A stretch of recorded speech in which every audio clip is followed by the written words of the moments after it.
Efésios 2:11, vamos ler com a ajuda do bom Espírito Santo. Aqui nessa Bíblia tem um subtítulo que diz: a salvação dos judeus e dos gentios.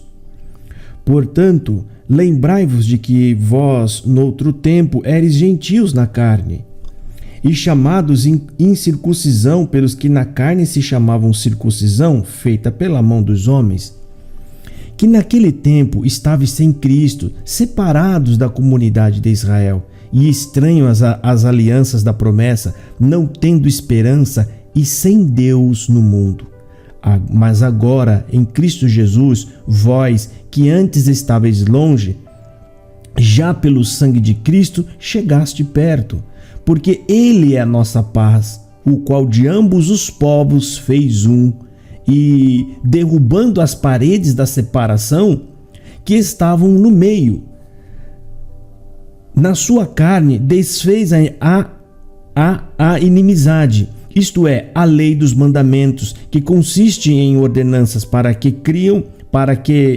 criar em si mesmo dos dois um novo homem, fazendo a paz, e pela cruz reconciliar ambos com Deus em um corpo, matando com ela a inimizade.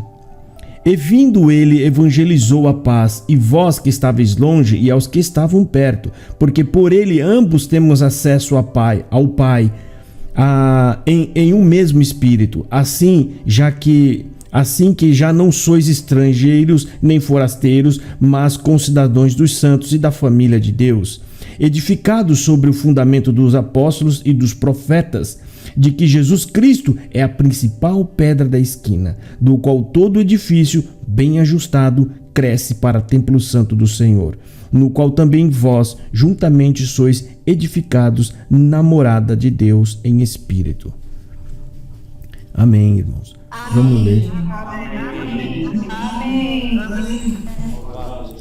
Aqui, irmãos, essa mensagem e a carta que o apóstolo Paulo enviou aqui em Efésios, ele está direcionando essa palavra, essa carta, a um povo que não era judeu.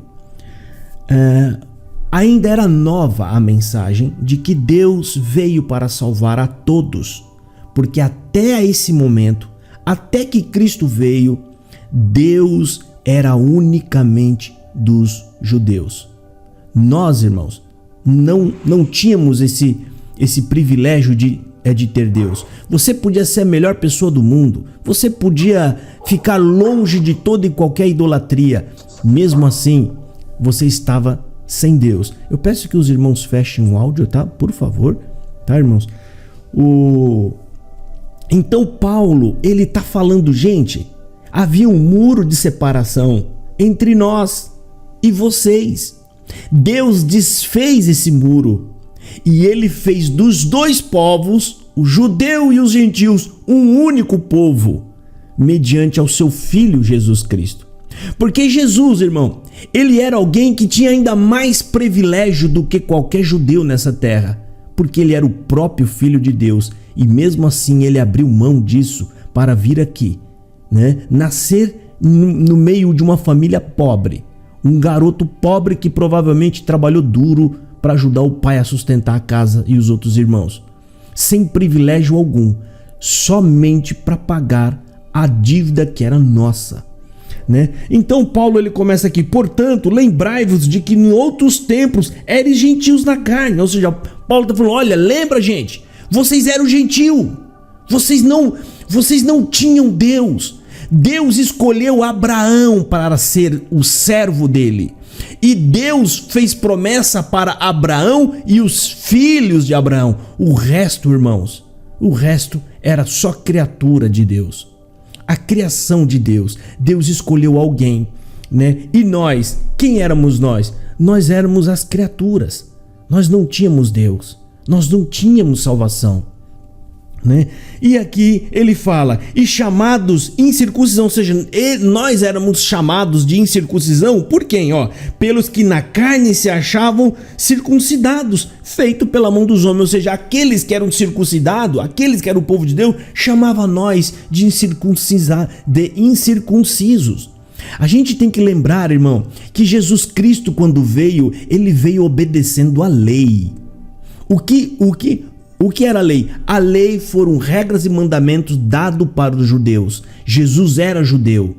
E Jesus veio para cumprir a promessa que Deus fez.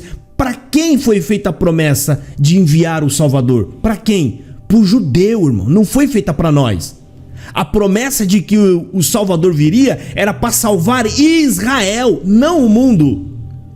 Aqui, ó, a gente vai começar agora. Eu vou mostrar no caso o esboço. Se vocês forem rápido para procurar aí, Mateus capítulo 15, versículo 22 ao 28. Mateus 15, 22 ao 28. A gente vai ver o próprio Senhor Jesus dizendo: eu vim para os filhos, não para os estrangeiros. O próprio Senhor Jesus Cristo. Jesus Cristo sabia que ia ser rejeitado. Ele sabia que ele ia morrer. E aí a promessa ia ser aberta para todos nós. Jesus fala assim nesse diálogo, Mateus 15, a partir do versículo 22. E eis que uma mulher cananeia, a Cananeia era um lugar fora de Israel, ela não era israelita.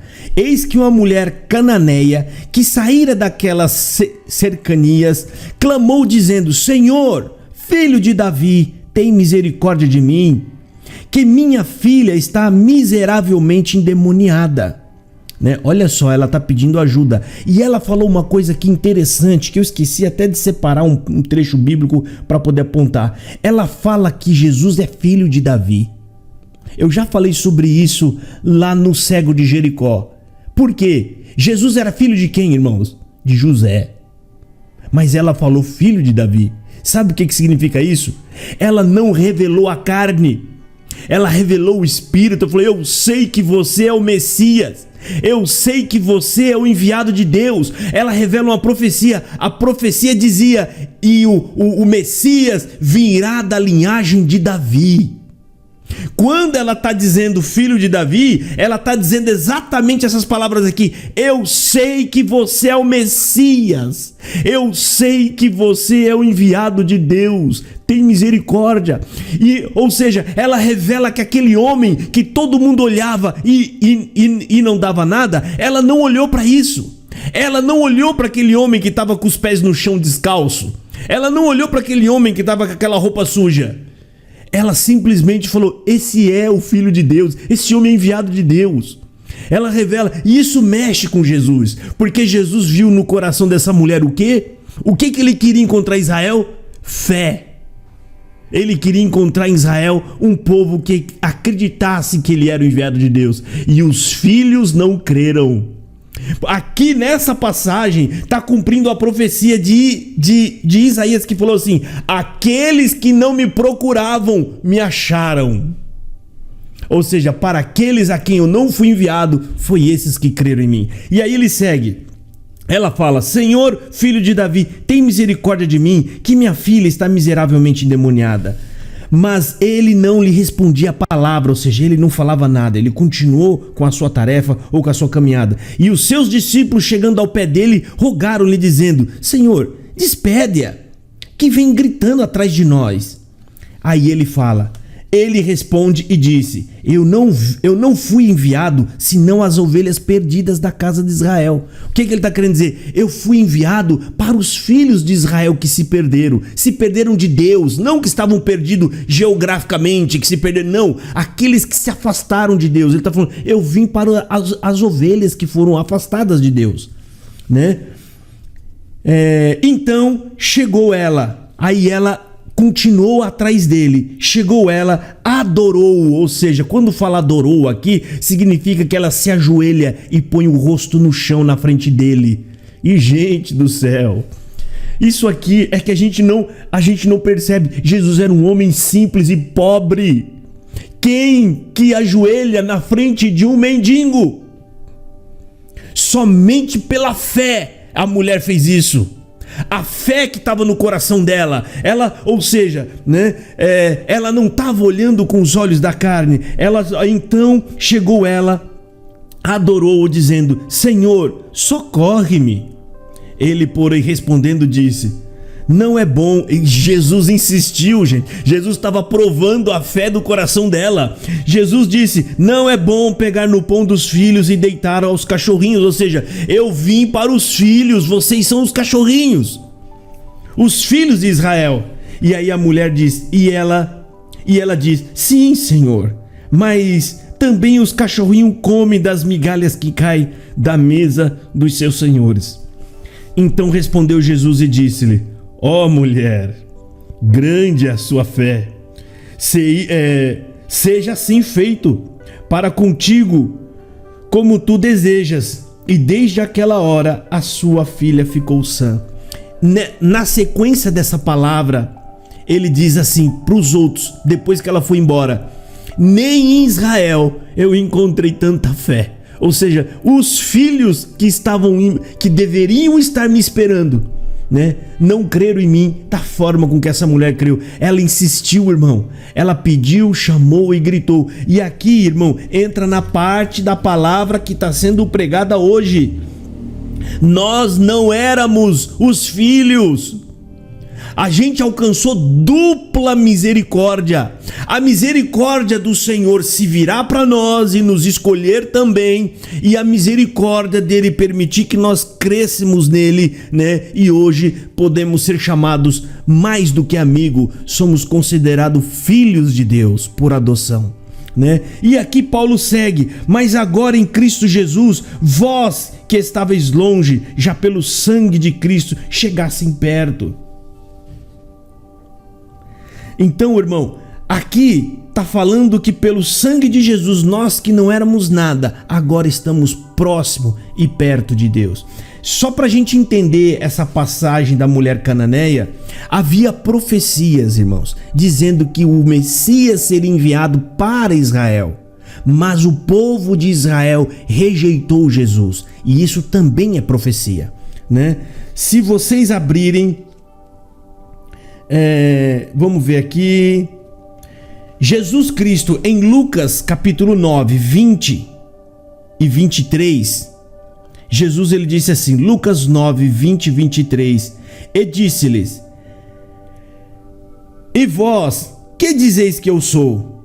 Respondeu Pedro e disse: o Cristo de Deus. Olha como o povo não sabia quem que Jesus era, não tinha ideia de que ele era o Messias. Jesus teve que perguntar para os discípulos: e vocês, quem de vocês dizem que eu sou? Aí Pedro fala: tu é o Cristo de Deus, Senhor, né? Ele disse: admoestou, mudou e mandou que a ninguém referisse isso, ou seja, para não falar a ninguém, dizendo: é necessário. Aí ele fala por que o povo não estava entendendo que ele era o Filho de Deus. Nessa passagem bíblica, alguns versos antes, as pessoas estavam dizendo assim, Jesus ele faz a pergunta: quem estão dizendo aí que eu sou? Aí eles falam: estão dizendo que você é Elias, outro que você é João Batista. Aí ele fala: mas vocês, quem vocês dizem que eu sou? Aí Pedro fala: tu é o Cristo, Senhor, o enviado de Deus. Ou seja, raramente as pessoas estavam confessando que ele era o Filho de Deus. Aí ele diz: é necessário que o Filho do Homem padeça muitas coisas. Ele está falando: olha, eu vou sofrer muito. E o pior de tudo, irmão, é isso aqui: e seja rejeitado dos anciões e dos escribas, e seja morto e ressuscite ao terceiro dia. Ou seja, eles vão me rejeitar, os filhos. Eu vim corrigir o que eles fizeram de errado. Eu vim para tirar a ira de Deus que está sobre eles. Deus vai vir e vai julgar cada um com ira. A ira não é pecado, irmão. A Bíblia fala: nós não podemos irar, porque a ira pertence a Deus. Está escrito na palavra de Deus: minha é a ira, minha é a vingança. Nós não podemos nos vingar a ninguém. Ou seja, Deus ele vai dar a recompensa das pessoas. E Jesus veio aqui justamente para fazer o quê? Tirar de sobre nós a ira de Deus. E os homens não creram. Então Jesus ele fala isso para cumprir a profecia que está em Isaías capítulo 53. O que Jesus está falando está registrado em Isaías. Tudo que está profetizado e que esteve profetizado sobre ele se cumpriu, irmão. Lá em Isaías está falando assim: era desprezado e o mais rejeitado entre os homens, homem de dores e experimentado no trabalho. O que está querendo dizer aqui? Ele era um homem humilde, trabalhador, homem de dores. Homem de dores significa o homem que sofre a cada dia para comer o pão. Esse é o homem de dores. É o homem que, se não trabalhar, ele não come de noite. Ele era um homem simples, humilde. Jesus Cristo, antes de chegar o momento da sua evangelização, ele não era pesado em casa. Jesus acordava cedo, preparava a marmita e ia trabalhar. E aguardando o momento da ordem de Deus para começar o seu ministério. Mas enquanto não começou o seu ministério, ele levou uma vida dura, né? Aqui está falando, ele era experimentado nos trabalhos, que significa tudo o que fosse possível e preciso fazer para ajudar o meu pai a alimentar, que era José, que era o pai adotivo, para ajudar a alimentar os meus outros irmãos menores, Jesus Cristo fez. E com um de quem os homens escondiam o rosto, ou seja, era um homem muito simples e às vezes até muito feio, né? Homem simples e feio, né, irmão? Escondiam o rosto, era desprezado e não fizeram dele caso algum, ou seja, por causa do jeito de Jesus. Jesus era um homem do povão, precisou de Judas beijá-lo para dar sinal quem era Jesus. Ele não tinha nenhuma coisa que o destacasse, nenhuma roupa melhor do que os outros. Ele não tinha, né, um terno mais bonito, ele não tinha um sapato bonito e mais caro. Ele era um homem igual a todos os outros. E Jesus foi rejeitado por nós mesmos. Os homens rejeitaram Jesus, tá? E aí, irmão, segue aqui dizendo: porque ele é a nossa paz, a qual ambos os povos fez um, e derrubou a parede da separação que estava no meio, né? Aqui, quando diz que Jesus é a nossa paz, né, que Jesus, ele fala no discurso dele: eu vim trazer a paz e eu vos dou a minha paz, não como o mundo a dá. O que isso significa? Que a paz do mundo, irmão, o que é paz do mundo? É alguém que não tem guerra com ninguém. Paz no mundo é você não ter preocupação. É o dinheiro tá lá no banco para pagar suas contas, tá tranquilo. É você estar em casa e os seus filhos estarem todos bem de saúde. É você não ter receio de sair na rua e ter... Essa é a paz do mundo. É uma paz momentânea e social. Então, qual é a paz que Jesus veio trazer? Jesus, ele veio trazer a paz, irmão, que o ser humano não sabe, que você é inimigo de Deus. A Bíblia fala que nós somos inimigo de Deus. Quando Adão e Eva pecam, eles se afastaram de Deus. Não só eles, todos os seus filhos e descendentes são afastados de Deus como se fossem inimigos. E aí a ira de Deus está sobre nós. E o que Jesus, ele vem fazer? Quando Jesus vem e morre na cruz para pagar os nossos pecados, todo aquele que crê em Jesus, a sua dívida está paga com Deus. E aí você volta a ser amigo, você volta a ter paz com Deus. A paz do cristão, a casa pode estar caindo, os filhos podem estar nas drogas, as coisas podem estar difíceis, as contas podem estar atrasadas, mas você está em paz com Deus. O seu sofrimento vai te acompanhar até na hora da sepultura. Dali em diante será paz eterna. A pessoa nessa terra, meu irmão, os que não crê e aí levam uma vida difícil, tem muita gente humilde, pobre, que não crê e rejeitam Jesus.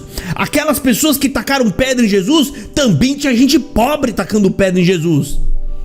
E essas pessoas, quando chegar na sepultura, ela vai para um outro lugar que o sofrimento ainda vai ser maior do que o que ela passou aqui na terra. Jesus veio, irmão, trazer paz com Deus, não veio resolver os nossos problemas da terra.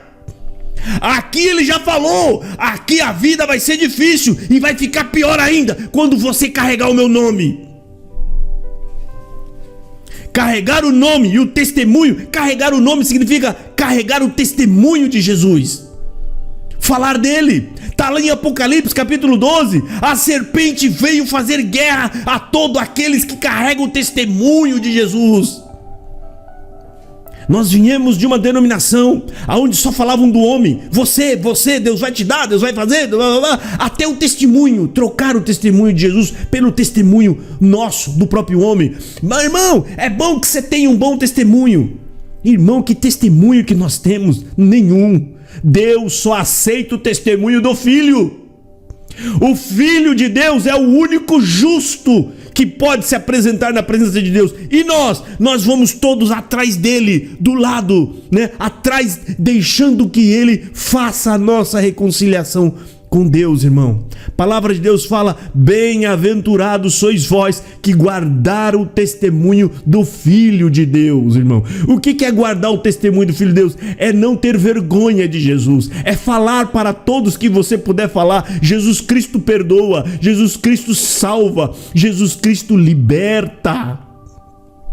O que a nossa irmã fez lá no hospital, lugar de dor, não prometeu cura, não prometeu libertação. Ela entregou uma cura muito maior para aquele homem, a cura da sua alma. A cura da alma.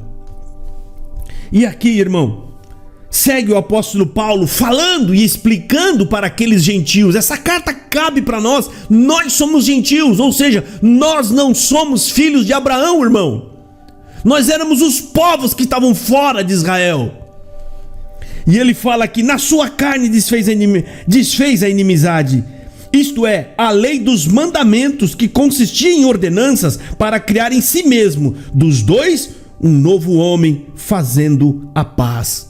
Ou seja, muita ordenança. As ordenanças me mostravam só que eu era um homem muito ruim. A lei veio mostrar o quão pecador nós somos, porque quando trouxeram a lei é que eu entendi que cobiça era pecado, roubo era pecado, né? Ou seja, desejar a mulher posta era pecado. Nada disso era pecado antes, porque não havia lei. Não havia lei. Você pode andar com um carro a 200, 300 km por hora, mas quando colocar em lei, a velocidade com que você tiver vai ser condenada a infração de trânsito. A lei veio mostrar o quanto que nós estávamos afastados de Deus. A lei não veio resolver o problema, ela veio só nos mostrar o quanto que a gente estava morto. O homem natural, o homem sem Espírito de Deus, o homem sem o Espírito Santo, meu irmão, ele só quer as coisas dessa vida. Se você buscou Deus, foi porque Deus te buscou primeiro. Ele colocou algo dentro de você que fez com que você viesse atrás de Deus. Se você está aqui hoje ouvindo esta palavra, pode ter certeza, esse desejo que está no seu coração pela palavra de Deus é o Espírito Santo trabalhando no seu coração, porque a tarefa dele é te levar até o fim. E ele não se afasta porque ele é fiel. Ele não se afasta. E aqui a palavra de Deus fala: e pela cruz reconciliou ambos com Deus em um corpo, matando com ela a inimizade. Ou seja, na cruz ele nos reconciliou, todo mundo, com Deus, né?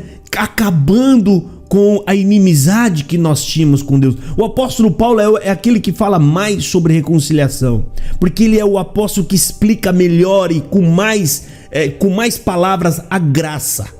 Ele explica a graça. Ele foi um homem preparado por Deus. Aqui na Bíblia, nessa mesma passagem um pouco mais embaixo, e a gente vai ler, só que eu já vou adiantar, né? Aqui fala dos apóstolos e dos profetas. Essa passagem significa o que? Cada um teve a sua tarefa fundamental. Eles colocaram as bases da igreja. Os apóstolos e os profetas colocaram a base. Eles colocaram o que é a graça, o que é Cristo, o que é Deus, como que estava a nossa situação. Hoje, irmão, nós somos apenas os tijolinhos que está completando a obra que Deus está fazendo. Essa obra maravilhosa, Deus está construindo uma casa para Ele morar eternamente. E essa casa é a própria igreja, que Deus vai morar no nosso meio, irmão. Aleluia! Nós vamos para a glória. E Deus vai estar no nosso meio, morando para toda a eternidade, irmão. Nós estaremos cobrindo a Deus, a volta de Deus, irmão. E Ele vai morar em nós, irmão. Ele está fazendo essa obra. É Deus quem faz tudo. E a nós só cabe reconhecer a grandeza de Deus e não parar e cessar sempre de glorificar a Deus pela tão maravilhosa obra que Ele opera na vida de cada um de nós. E vindo ele, evangelizou a paz. Não é a paz do mundo, irmão. Ele não está evangelizando, dizendo, não, a partir de agora, vai em paz que Deus vai te guardar. Vai em paz que Deus está na sua vida. Vai em paz que nenhum mal vai te suceder. Essas pregações, perdoa a minha franqueza, são diabólicas. Porque eles estão ensinando uma paz que não é a paz que Jesus veio trazer. A paz que Jesus trouxe é a paz com Deus. E ele fala, e vindo ele, evangelizou a paz. Evangelizou é quando ele fala da paz. Ele traz a paz com Deus. Né? Evangelizou a paz. Deixa eu ver aqui, eu me perdi. Ah, tá, achei. E a vós que estáveis longe e aos que estavam perto. Ou seja, né, vocês que não procuravam. Porque por ele ambos temos acesso ao Pai em um mesmo Espírito. Olha aí o que a paz nos deu, irmão. Acesso a Deus, acesso ao Pai. Por qual? Pelo Espírito que nós está. Esse Espírito que está em nós. Ele clama, Abba, Pai. Né? Assim que já não sois estrangeiros. Olha só, irmão, nós éramos, agora nós não somos mais. A Bíblia, em outra passagem, fala que Deus nos deu o poder de sermos feitos hoje filhos de Deus. Assim que já não sois estrangeiros nem forasteiros, mas concidadãos dos santos e da família de Deus. Olha aqui, ó, a parte que nós acabamos de falar. Edificados sobre o fundamento dos apóstolos e dos profetas, de que Jesus Cristo é a principal pedra da esquina. Essa pedra da esquina, irmão, ela pode ser, eu vou te dar aqui para a igreja poder entender o que significa. Naquela época, eles pegavam a melhor pedra, a pedra mais perfeita, colocava naquela esquina, que é da onde ia sair dali a toda a edificação. É a partir dela que era tirado o plumo de todo o resto do edifício da parede. Porque lá não tinha as coisas que tem hoje. Então eles tinham alguns métodos para fazer com que a construção fosse sólida e firme. Ele partia de... Ou seja, você faz uma quina num canto, que é um triângulo naquele canto, limpa, coloca algo bem firme, uma pedra boa e bem aplumada. Ela tinha que ter uma esquina muito perfeita. E aí então, a partir dela, ele fazia o resto do edifício. Então Jesus, ele é a pedra, olha só, edificado sobre o fundamento dos apóstolos e de Jesus Cristo, é a principal pedra da esquina, no qual todo edifício, aí ele fala por quê, ó, porque no qual todo edifício bem ajustado cresce para o templo santo de Deus, do Senhor, né? Ou seja, a partir dele é que o edifício cresce bem aplumado, no qual também fosse juntamente, no qual também vós juntamente sois edificados para a morada de Deus em espírito. A morada, nós fazemos parte de um edifício que Deus está construindo, irmão.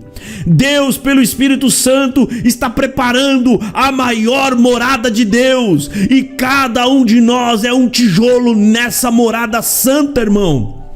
Aqui é um grande mistério que está sendo falado aqui. Por que o mistério? Porque ainda a gente ainda não consegue vislumbrar, né, o que será essa casa na glória de Deus.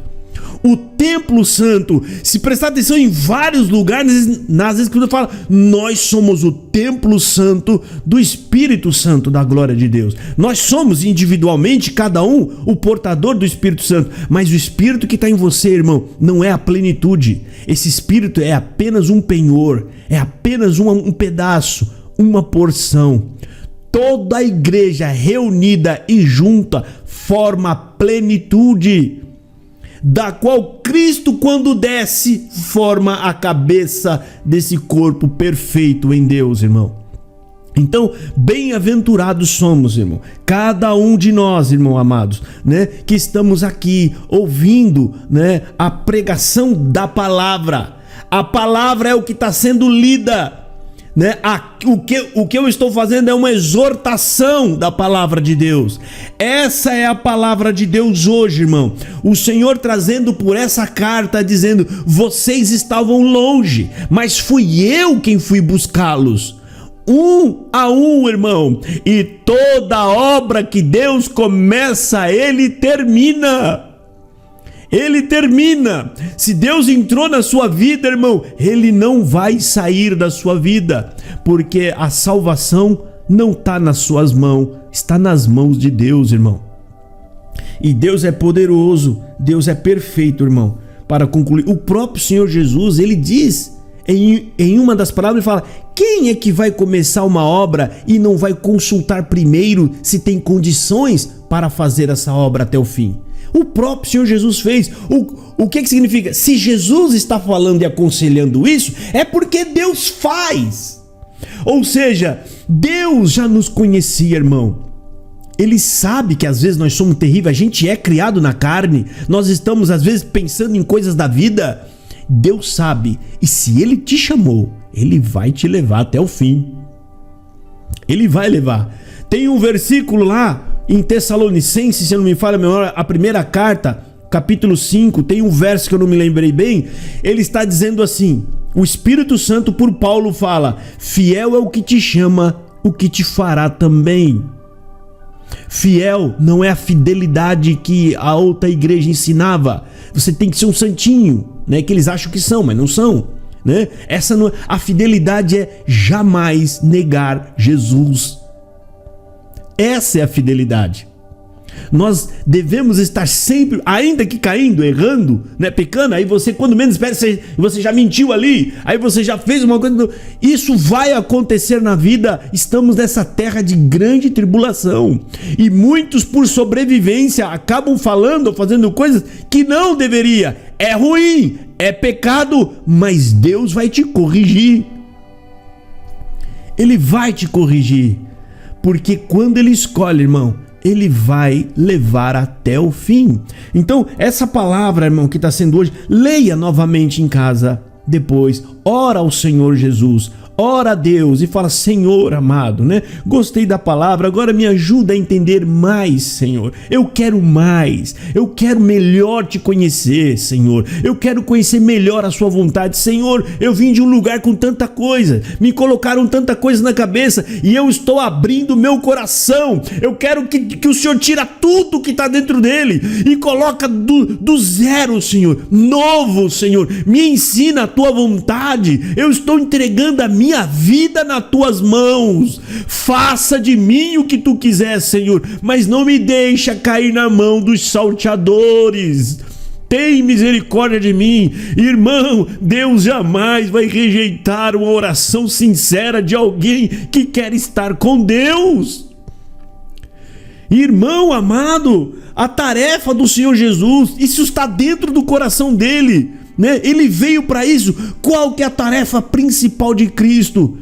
Te salvar, irmão, irmã. Essa é a tarefa dele, nos salvar.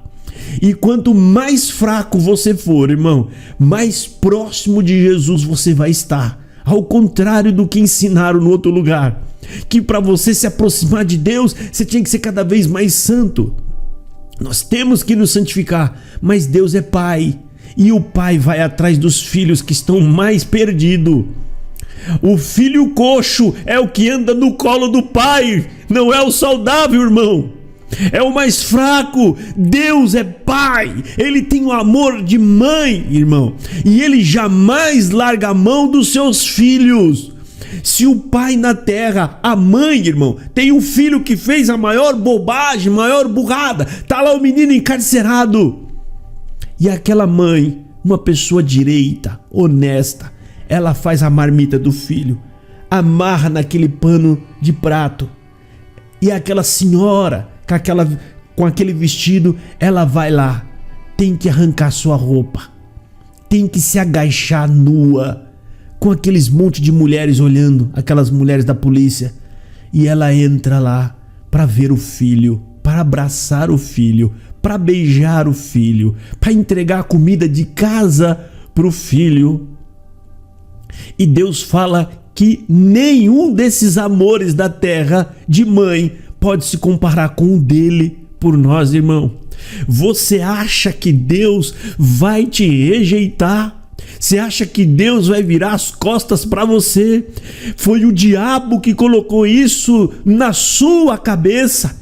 Deus jamais abandona nenhum dos seus filhos. Os condenados são aqueles que rejeitaram Deus.